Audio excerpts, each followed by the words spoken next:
In Alabama, farming is more than just a way of life. It's the state's #1 industry, and until recent years relied heavily on immigrant workers. But 6 years ago, Alabama introduced the country's harshest anti-illegal immigration law, and undocumented workers left in droves. They really didn't like it, especially the ones that had a big crop in the field and they lost all their workers. Third-generation farmer Scott Benton says the effect on farming was devastating. Pretty bad that year.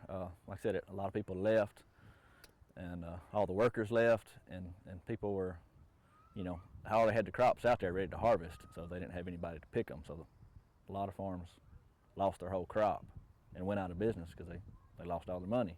The wide sweeping law made it illegal to hire or house undocumented workers, and even Hispanic school children were targeted by the authorities. Aware of the need for agricultural workers, Jerry Spencer turned to unemployed Americans, but says after 2 weeks, most couldn't cope. The farmer says, start over here and end over here. And that was the extent of their instructions.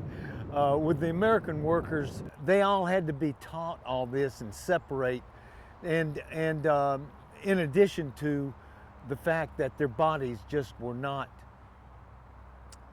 built for it. Within weeks of being enacted, the law faced legal challenges from the federal government and local businesses, who say it cost Alabama billions in lost income and taxes.